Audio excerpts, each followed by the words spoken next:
piramidales. Bueno, en el semestre anterior han hecho ya todo lo que son síntomas, signos de aparato del sistema nefrourológico, ¿no? Habíamos hablado de los síndromes, de los signos y síntomas, como por ejemplo las alteraciones del volumen urinario, de las características de la orina, los edemas, ¿no? Que es una queja frecuente que tiene que ver con aparato o sistema nefrourinario, nefrourológico. Entonces ahora vamos a ver algunos síndromes que tienen que afectan a los glomérulos, que es una parte de la estructura de los riñones. Entonces los riñones son unos órganos muy importantes porque no solamente intervienen en la eliminación de los productos de desecho, ¿no? Que es lo primerito que se nos viene a la mente, ¿no? Cuando hablamos de riñones, lo primerito que pensamos allá es la excreción de todos los productos de desecho del organismo, pero no es la única función, uno de los primeros. Los riñones también tienen que ver con la regulación del agua, el equilibrio de iones, el equilibrio ácido-básico, la osmolaridad, y también la producción de hormonas como la eritropoyetina, ¿no? De enzimas también, acuérdense, ¿no? El metabolismo de la vitamina D también tiene que ver acá, y gluconeogénesis, formación de glucosa. Entonces, las funciones del riñón son muy amplias y tienen repercusión en todo el organismo, ¿no? No solamente cuando se afecta el riñón, no solamente es el riñón, sino es todo el organismo. Entonces, por eso es importante esta diapositiva, se las he puesto para que ustedes lo repasen y repasen la fisiología, ¿no? Para que vean que cuando hablamos de un corpúsculo microscópico que es el glomérulo, que es el que se va a dañar acá, no solamente estamos hablando de eso, sino de la repercusión que va a tener en todo nuestro organismo. Entonces, los riñones, ¿se acuerdan? Son dos, están en la cavidad abdominal, a cada lado de la aorta, en el retroperitoneo, pegados a la pared posterior del riñón, ¿no? Riñón derecho, riñón izquierdo. Miden aproximadamente 11 centímetros, ¿no? De largo, por unos 6 centímetros de ancho y unos 3 centímetros de grosor. Tienen la forma de un frijol, con una parte media por donde sale, no es una hendidura, por donde sale el uréter y por donde entran los vasos, la vena y la arteria renal, ¿no? De la parte externa se llama corteza, es la corteza por donde están fundamentalmente los glomérulos, y la parte interna que es la médula, ¿no? Que es fundamentalmente formada por las pirámides y están las pirámides por los cálices mayores, los cálices menores, los cuales van a desembocar a la pelvis renal y bueno, va a salir la orina a través del uréter. Entonces esa es la anatomía en general del riñón, ¿no? Pero la unidad funcional del riñón es la nefrona, ¿no? Y la nefrona está compuesta por el glomérulo y ¿quién más?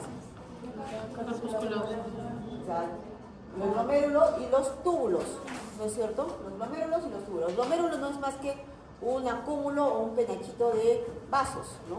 Entra una arteria, de la arteria, la arteria renal, pues esa se va a dividir hasta que finalmente llega a una pequeña arteria, que es la arteriola aferente, ¿no? Que es la que entra al glómerulo, la que va a formar el glomérulo, ¿no? Se divide, las 4 o 5 divisiones forman este penacho y luego sale como arteriola eferente. Entonces ese es un glomérulo. El glomérulo y luego la red, pues, de túbulos que están por donde discurre la orina, que ya está formada, ¿no? El túbulo contorneado proximal, el asa de Henle, la descendente, ascendente, el túbulo contorneado distal y los túbulos colectores. Entonces eso es todo lo que es la nefrona. Pero si nos vemos, vamos a ver solamente el glomérulo renal. El glomérulo está formado por los vasos, ¿no? Los vasos, que es lo que traen la sangre y la cual va a ser filtrada, ¿no? Está formado por la cápsula de Bowman. Este glomérulo está rodeado por una cápsula que se llama la cápsula de Bowman, y esto es importante porque aquí entre los vasos y la cápsula está el espacio de Bowman, que es donde está formándose ya la orina, ¿no? Sale el líquido, la sangre que está pasando por estos vasos, es filtrada a través de la pared y llega hacia el espacio de Bowman, donde se deposita la orina. Entonces eso es son las partes del glomérulo. Aparte está la matriz mesangial, que está entre los vasos y que tiene importantes propiedades inmunológicas, también tiene capacidad de contraerse. Entonces la matriz mesangial que mantiene, digamos, el glomérulo, y este aparatito que también es interesante que es el aparato yuxtaglomerular, que está formado por células de la arteriola aferente, de la arteriola eferente y también del túbulo del asa degerente, ¿no? Se forma el aparato yuxtaglomerular, que tiene unas células especiales, lo que se llaman células de la mácula densa, que son unas células hiperplásicas grandes que van a ¿qué función tienen? ¿Se acuerdan? Eso tienen que acordarse, acuérdense para que todo lo demás lo deduzcan, si no, no van a poder visualizar todo. ¿Qué hacen? Captan la cantidad de sodio, ¿no es cierto? La cantidad de sodio que hay en los vasos. Entonces, para poder activar mecanismos de acuerdo a si falta sodio o si hay un exceso de sodio. Porque acuérdense que el sodio siempre está con el agua, ¿no? El sodio jala agua. Entonces, esa es la función de estas células de la mácula densa. Y también están las células yuxtaglomerulares que producen renina, ¿no es cierto? Entonces la renina, pues también va a ser la renina que actúa, ¿no?, como parte del sistema renal, que es una aldosterona y tiene que ver con la hemodinamia del cuerpo. Entonces, todo esto está formando parte del glomérulo. Ya estamos bien, hemos pasado del riñón grande, de la anatomía, hasta ver el glomérulo renal. Y ahora vamos a verlo ya ultraestructuralmente, ¿no? Ultraestructuralmente a este vasito. Acá está lo mismo, ¿no? Los capilares, la cápsula de Bowman, el espacio de Bowman, la matriz mesangial, ¿no? Y acá vamos a ver más en detalle esto que nos interesa, la barrera de filtración glomerular, ¿no? Esta barrera de filtración glomerular está formada por 3 elementos, ¿no? Entonces, si nos ubicamos, ¿no es cierto? Este es el capilar por donde está yendo la sangre, y esta sangre va a tener que filtrarse hacia acá afuera, que es el espacio de Bowman, que esa es la función fundamental del riñón, ¿no? Entonces, lo que va a hacer el riñón. Entonces, a través de esta barrera de filtración glomerular, y esa barrera de filtración glomerular está formada por 3 elementos, y 3 capas. Primero es el endotelio del vaso, que es así, poroso, como un colador. Después está la lámina basal del glomérulo, la membrana basal del glomérulo, y luego estas células epiteliales, unas células grandes que se llaman podocitos. Podocitos vienen de pies que como que abrazan al vaso, ¿no?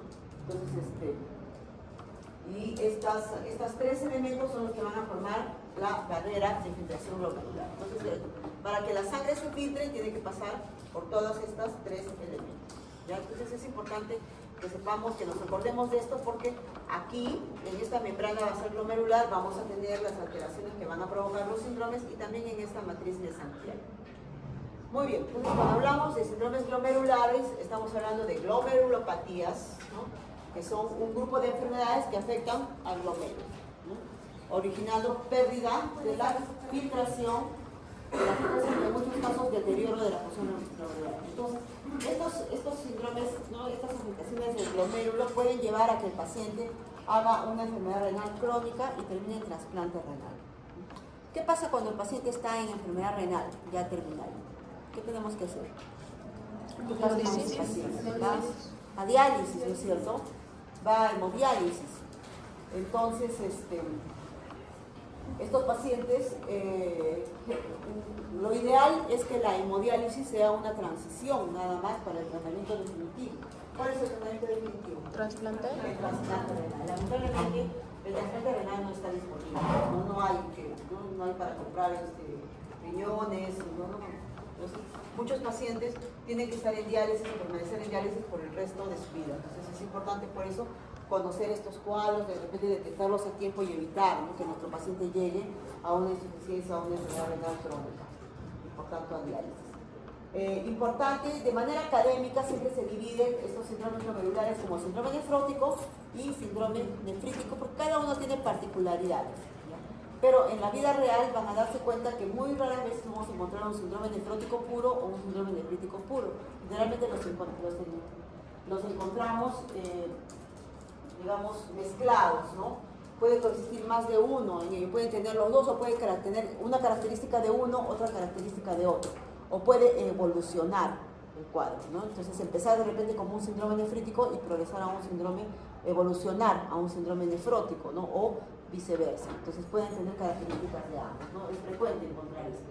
Y pueden ser la expresión de trastornos sistémicos. Entonces no solamente estamos hablando de que se dañó el glomérulo, ¿no? Cuando encontramos una de estos síndromes tenemos que buscar una causa, una enfermedad que pueda ser la causa de este cuadro, ¿ya? Entonces puede haber, por ejemplo, diabetes.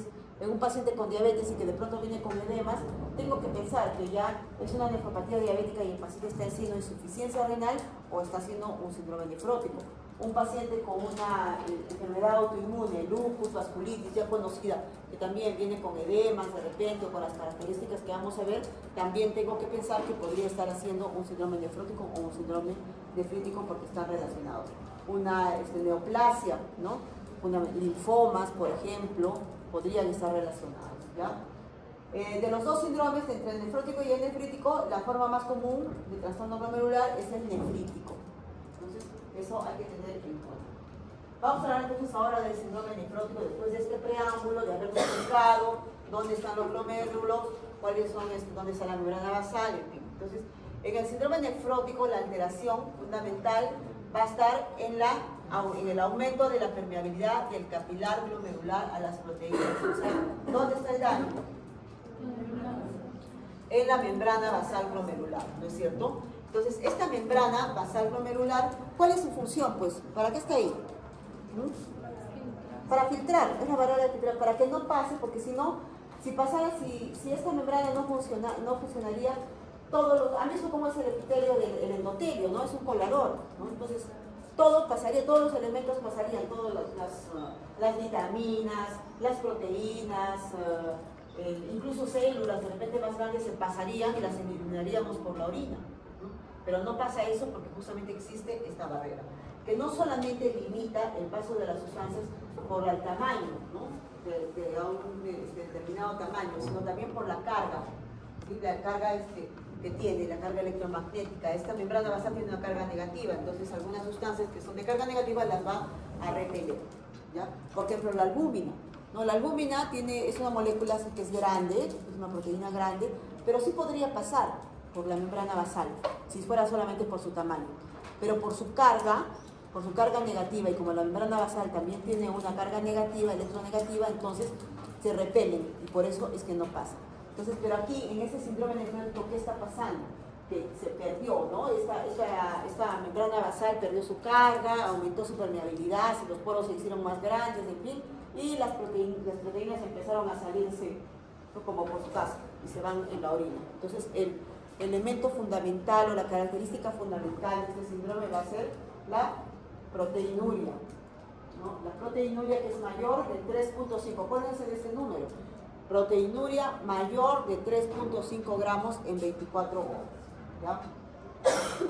Se va a caracterizar por edema, que ya vamos a deducir por qué es el edema, ya saben ustedes por qué es el edema.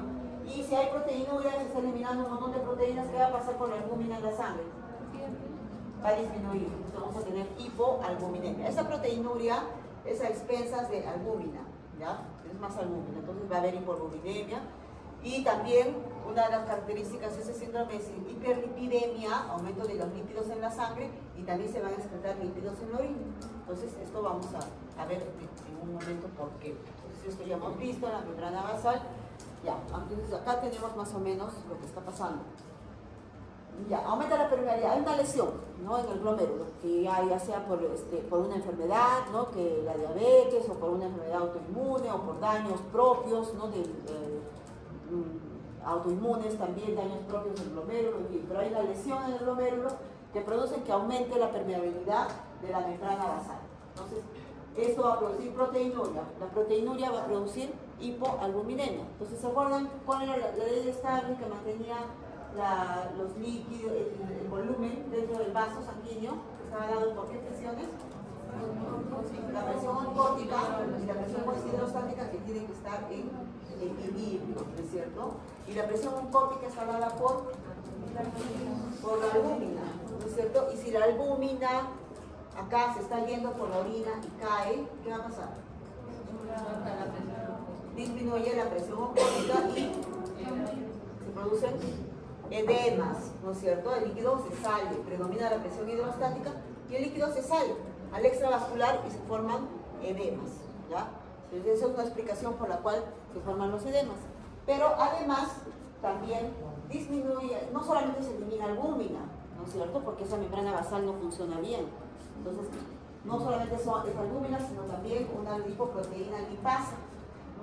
Que disminuye su actividad y esto produce aumento de la síntesis hepática de lipoproteínas.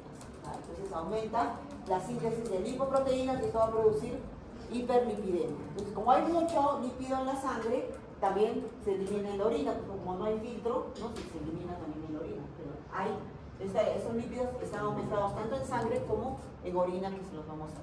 Pero también, no solamente son estas dos proteínas, sino también esta proteína, esta titromina 3 y otros factores también están eliminándose por la orina porque no hay filtro, ¿no? Se eliminan. Y estas, ya saben que también el sistema de la coagulación está en equilibrio, ¿no? Los factores procoagulantes y los anticoagulantes, porque si no estaríamos desangrándonos, ¿no? O haciendo trombosis a cada rato. Entonces todo eso está en equilibrio. Pero si acá se están eliminando factores anticoagulantes, entonces vamos a tener una predisposición a la hipercoagulabilidad, ¿no? Entonces la balanza va a inclinarse hacia los procoagulantes, va a haber hipercoagulabilidad y además también va a haber eliminación o va a haber alteración en la función inmune en este cuadro. Muy bien, entonces este es lo que hemos dicho del edema, ya la teoría del Landerfield. Esta es una teoría, realmente no se sabe exactamente, ¿no? Pero nosotros algo podemos decir en por qué se forma el edema. Aquí también hay algo interesante del edema, porque una vez que sale el líquido al extravascular, ¿qué va a pasar con el líquido en el intracelular? Dentro de los vasos.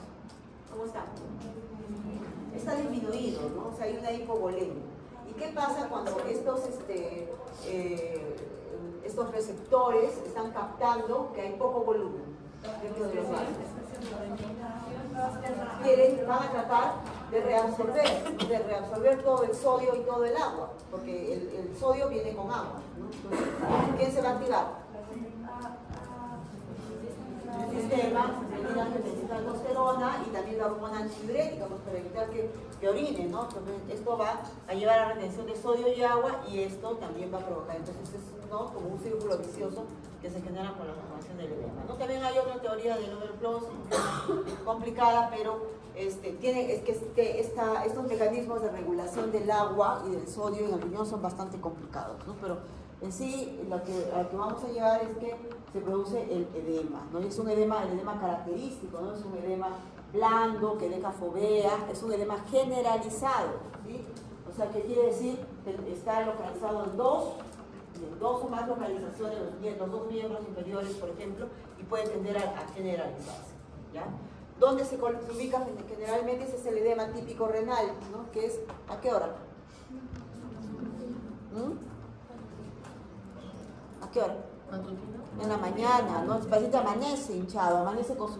Así, no estoy con mi cara hinchada, mis párpados hinchados, ¿no? Desde que amanece, a diferencia del cardíaco que es en la tarde, ¿no? Recuerdan. Y en las zonas de tejido laxo, en las manos, en la región genital, ¿no? En el escroto, en los labios mayores en la mujer. Entonces ese es el edema renal. Muy bien. Causas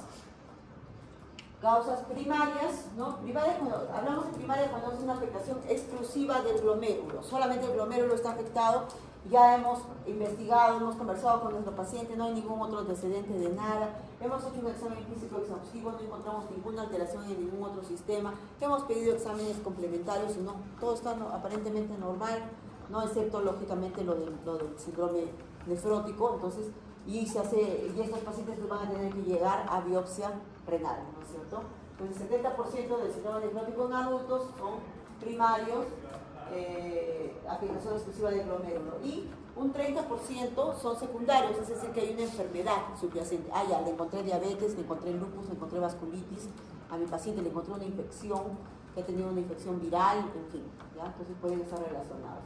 Aquí tenemos, no debe ser lo mismo. Este síndrome nefrático que se llama primario o idiopático, a veces cuando no tenemos una causa, ¿no? Le llamamos primario o idiopático o criptogenético, ¿no? Entonces, este es el idiopático.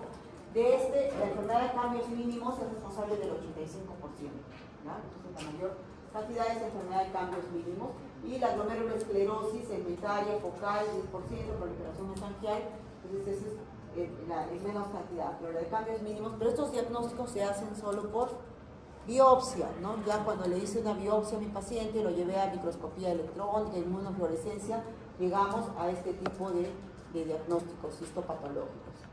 Y el secundario, pues, es por enfermedades sistémicas, enfermedades infecciosas. La lista la tienen acá, ¿ya? A la cabeza, ¿quién puede ver metabólicas? La diabetes, ¿ya? Entonces, paciente diabético que viene con edemas, ya tenemos que pensar en que está haciendo una insuficiencia renal de repente por una progresión de la nefropatía diabética o un síndrome nefrótico. Entonces, siempre pensar en los pacientes con diabetes, en los pacientes con amiloidosis, ¿no? Enfermedades autoinmunes como lupus, vasculitis, las de Goodpasture, ¿no? En fin, todas las que se les ocurra, otras enfermedades del tejido conectivo. Fármacos, siempre investigar sobre el consumo de fármacos en nuestro paciente. ¿Cuáles son los que conocemos acá, los más frecuentes? Rifampicina, ¿no? En los pacientes con tuberculosis, las sales de oro en los pacientes con problemas reumatológicos, captopril, que bueno, captopril ya no se usa como tratamiento crónico en el paciente con hipertensión, ¿no? Porque solamente se le da para a veces las elevaciones agudas de presión arterial. Pero los pacientes que consumen en forma crónica sí podrían tener relación. Warfarina, el anticoagulante, litio, que todavía se usa para los pacientes con problemas psiquiátricos. Los antiinflamatorios no esteroideos, usados en forma crónica, también podrían estar relacionados, ¿ya? Entonces pensar, imagínense, toda la lista es grande, ¿no? Y eso a veces hay que echarse a buscar cuando se tiene un síndrome nefrótico y no hay una causa evidente, ¿no? Infecciosas, ¿no? Endocarditis, sepsis, virus de hepatitis C, virus de la inmunodeficiencia humana podrían estar relacionados, y cánceres, ¿no?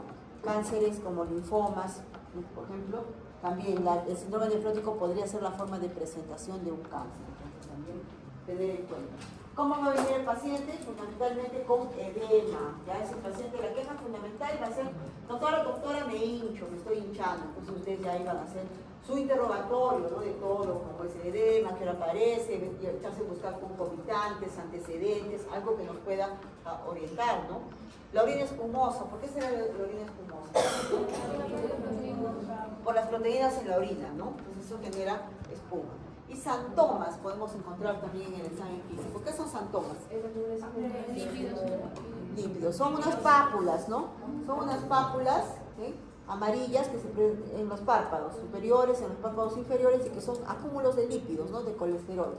Entonces, ¿por qué? Porque ya hemos dicho que una de las características es la hiperlipidemia. Entonces eso vamos a encontrar. Ahora, los edemas no solamente van a estar en el tejido celular subcutáneo, ya solamente en los miembros inferiores, en la carita, en la región lumbar, ¿no? Si es que el paciente está postrado, ¿no? Sino también en cavidades, ¿no? O sea, puede progresar a hacerse una nasarca. Este cuadro cursa mucho con edemas severos. Entonces puede haber edema, puede haber líquido en la cavidad peritoneal, o sea, ¿qué se llama? Ascitis, no puede haber derrame pleural, puede haber pericarditis, ¿ya? Derrame pericárdico. Muy bien, y si tenemos a nuestro paciente así, ¿qué le vamos a pedir? ¿No? ¿Cuál es la alteración más importante en el síndrome nefrótico? La proteinuria, ¿no? Entonces eso no lo vamos a poder ver, no lo vamos a poder examinar, ¿no? Ni preguntar al paciente, eso lo tenemos que sacar con laboratorio. Entonces, proteinuria, ¿no? En orina, proteinuria en orina, en 24 horas, más de 3.5 gramos en 24 horas. Miren, el valor normal es menos de 30 miligramos. O sea, imagínense la cantidad brutal de proteína que estamos perdiendo en la orina, ¿no? 10 veces más, 100 veces más, ¿no? De 30 miligramos, 3.5 gramos en 24 horas. Ya. Y vamos a ver las proteínas en orina. Entonces, esta proteinuria va a ser a expensas fundamentalmente de albúmina. Entonces va a haber hipoalbuminemia. Beta-globulina, ya que son esa no se va a expresar por orina, entonces esa puede estar dentro de valores normales o aumentadas, la beta-globulina. Y la gamma-globulina, que es la otra fracción de las proteínas, ¿no?, que tenemos en sangre, pueden estar normales, ¿ya?, o disminuidas. Acuérdense de que se altera la inmunología, ¿no?, el sistema inmune del paciente. Entonces vamos a tener hipoalbuminemia, y los lípidos van a estar aumentados. Entonces, en un perfil lipídico voy a encontrar aumento del colesterol total, aumento del HDL, aumento del LDL y también de los triglicéridos. Y el examen de orina, el microscópico, ¿qué voy a encontrar? ¿No? Esto característicamente, gotas de grasa en la orina.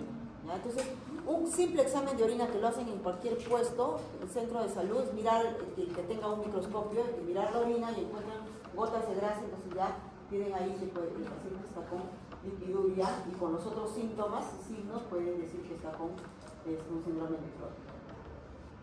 ¿No? Entonces, el aumento de proteína, documente la proteinuria. ¿Han ido a los centros de salud? ¿Ya han hecho en centros de salud? ¿Sí? ¿Quiénes han ido? ¿Cómo hacen su examen de orina en los centros de salud? Ya, a veces no tienen microscopios, ¿no? Sino se como unas tiritas, ¿no? Unas tiritas que tienen varios elementos ahí, ¿no?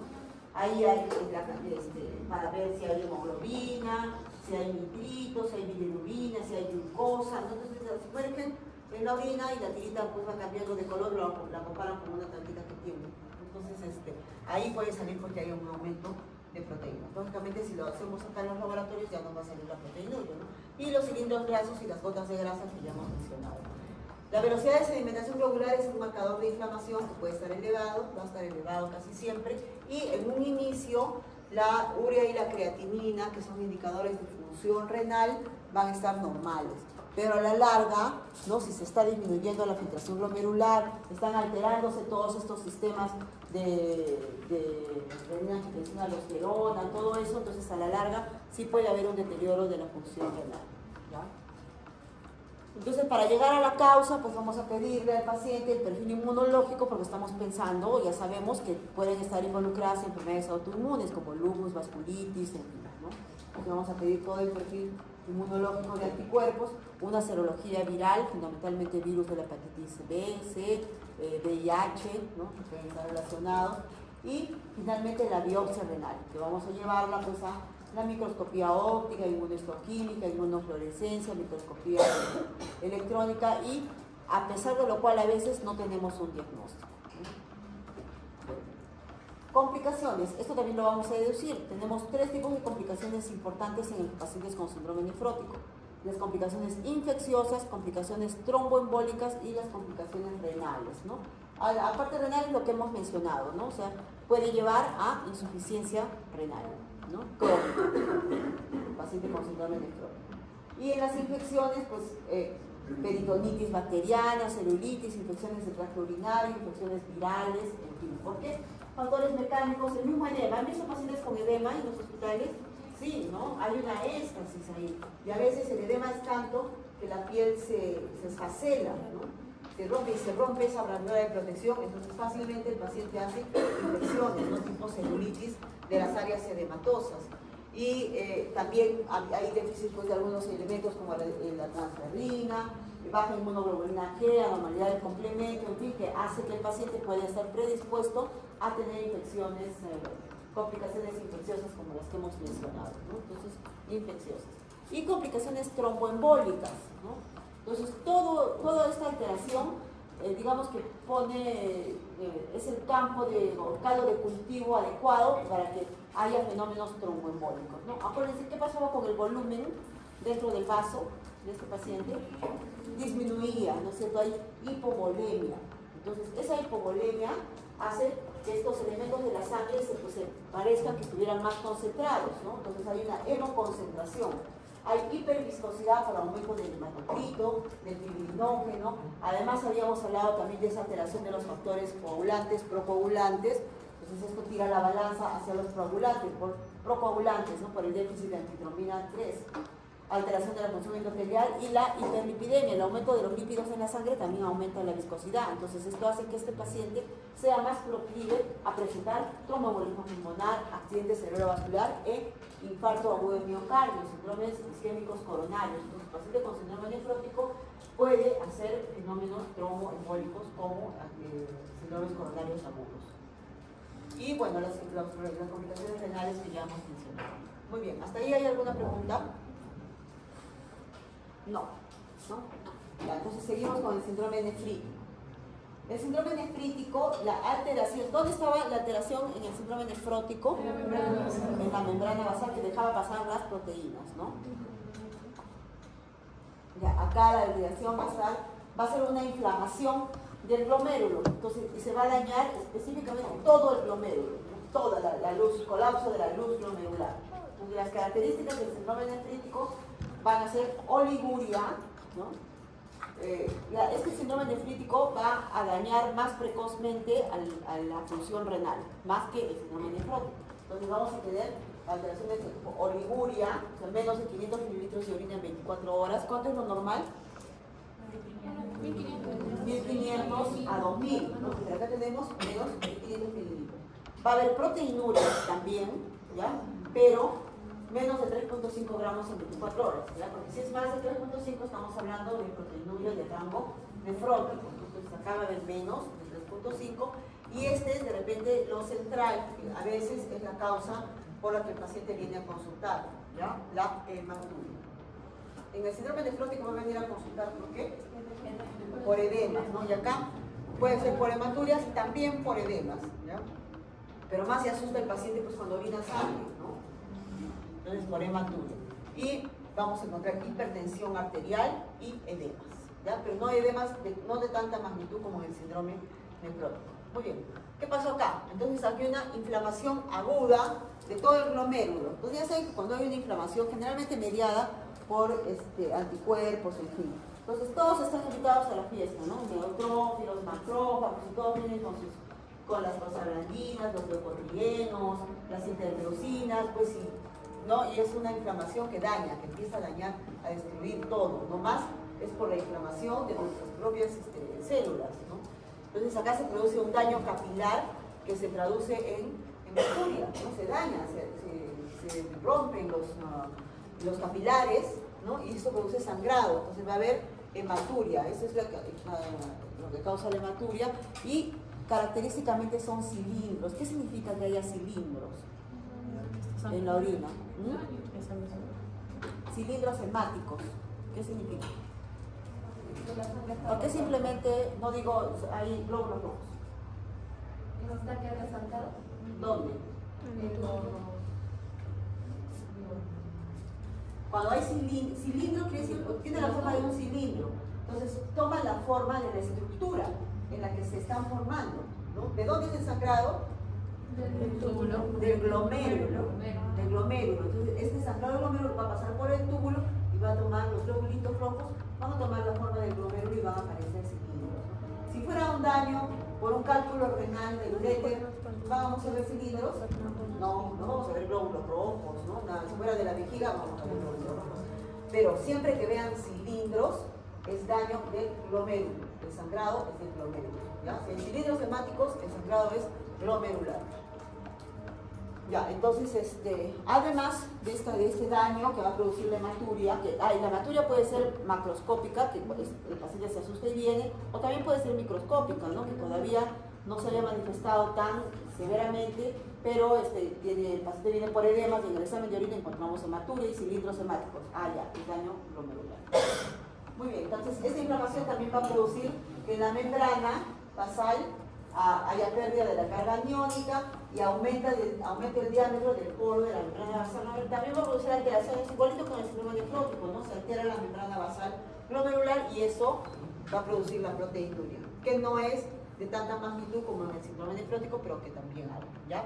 Además, esta hipercelularidad, ¿se acuerdan que todas las células de la inflamación vinieron y hay una proliferación? Y hay una contracción del mesangio, esa parte central, porque también está inflamada, llena de células inflamatorias, hace que caiga la filtración glomerular. Entonces, cae la filtración glomerular y se produce la oliguria, ¿no? Si el riñón está percibiendo que no está llegando a la suficiente cantidad de sangre para filtrarla, para que pueda filtrarla, ¿qué hace?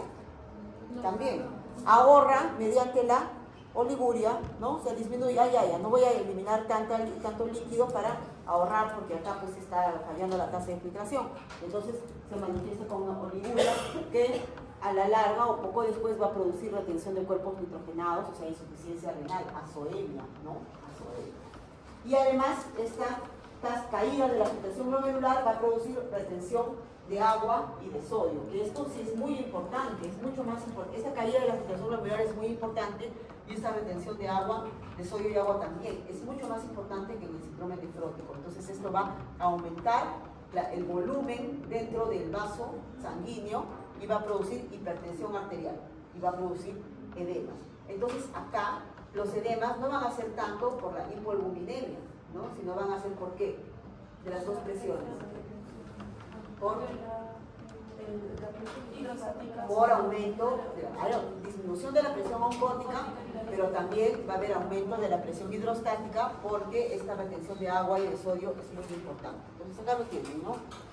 La inflamación glomerular disminuye el volumen del filtrado, pero acuérdense que el daño solamente está en el glomérulo, ¿no? Los túbulos están funcionando normal, entonces en el túbulo se está reabsorbiendo.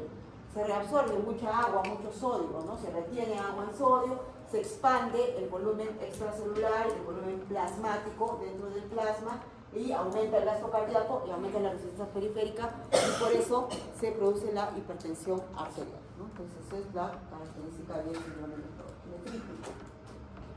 Etiología, bueno, también puede haber una etiología primaria en la que no encontramos una causa o una enfermedad que le esté causando y este es el glomerulonefritis mesangio proliferativa. ¿Se acuerdan de la matriz mesangial? Que ahí se ve la proliferación y de las cuales la más común es la nefropatía por inmunoglobulina A, ¿no? Pero esos diagnósticos, nuevamente les repito, que son por biopsia, ¿no? Y por electroforesis, en fin, ¿verdad? Y las secundarias, acá tenemos la más frecuente en niños, la glomerulonefritis postinfecciosa, que se presenta después de determinadas algunas infecciones por algunos microorganismos como el estreptococo, virus de hepatitis, DS, Epstein-Barr, protozoarios, neuroartritis, en fin. Pero ¿cómo? O sea, la infección produce la glomerulonefritis, o sea, va el germen, va a ir a atacar ahí al glomérulo. No, no es cierto, es una reacción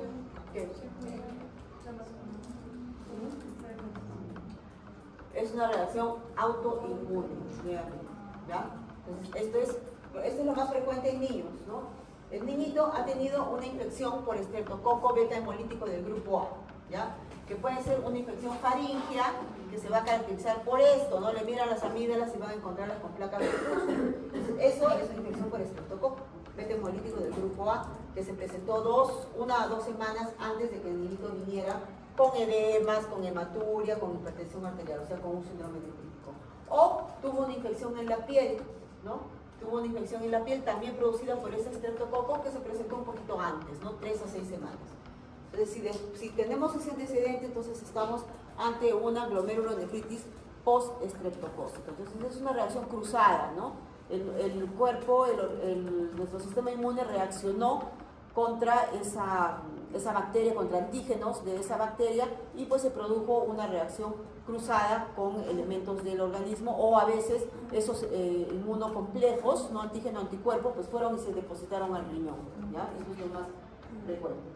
Entonces, es después de la infección por estreptococo beta hemolítico y eso es lo más frecuente en ¿quiénes? Niños. En niños, la glomerulonefritis secundaria postinfecciosa, la postestreptocócica. También está asociada a enfermedades autoinmunes como lupus, como vasculitis, ¿no? La enfermedad de Wegener, Bull-Pastur, en fin, ya con la púrpura de Kenner-Schonling podemos encontrar esta glomerulonefritis.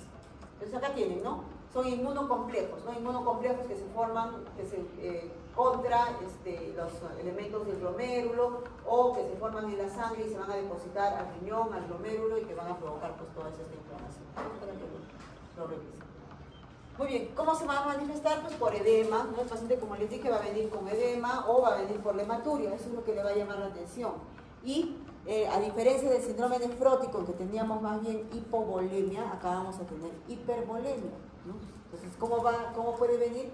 Con signos de hipervolemia. De hipervolemia, ¿cuáles son estos? Ingurgitación yugular, congestión pulmonar, edema agudo de pulmón, que es un cuadro grave, ¿no? El paciente va a tener hipertensión arterial y disminución del volumen urinario. Entonces son los signos, las manifestaciones clásicas del síndrome nefrítico. ¿Qué le voy a pedir a mi paciente? Nuevamente la proteinuria, ¿no? 24 horas, pero voy a ver que es menos de 3.5 gramos en 24 horas.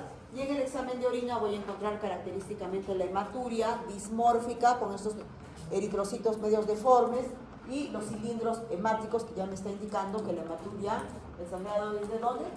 Del rómero.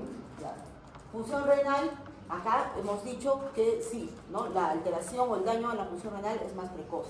Entonces, no como el síndrome nefrótico, ¿no? Que pueden pasar mucho tiempo y recién se afecta. Acá, temprano, la creatinina y la urea están afectadas, ¿no?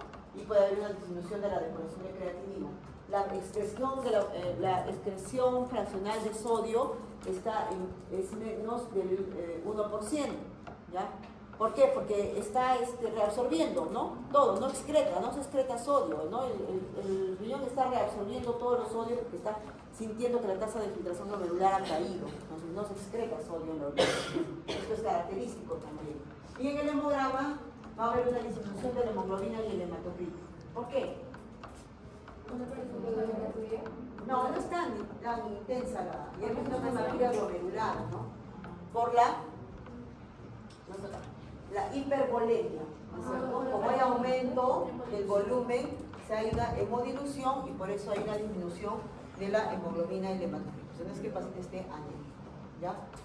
¿Qué más vamos a pedir de estudios para el diagnóstico etiológico? Pues vamos a ver si estamos pensando en una enfermedad posinfecciosa, ¿no? Es decir, el niño tuvo el antecedente de que le dio la faringitis o le dio la erisipela y después viene con el cuadro del síndrome nefrítico, entonces, y le pedimos streptolicina A, que es un antígeno del estreptococo y está positivo, entonces ya tenemos diagnóstico, ¿no? ¿A ese niño le haremos una biopsia renal?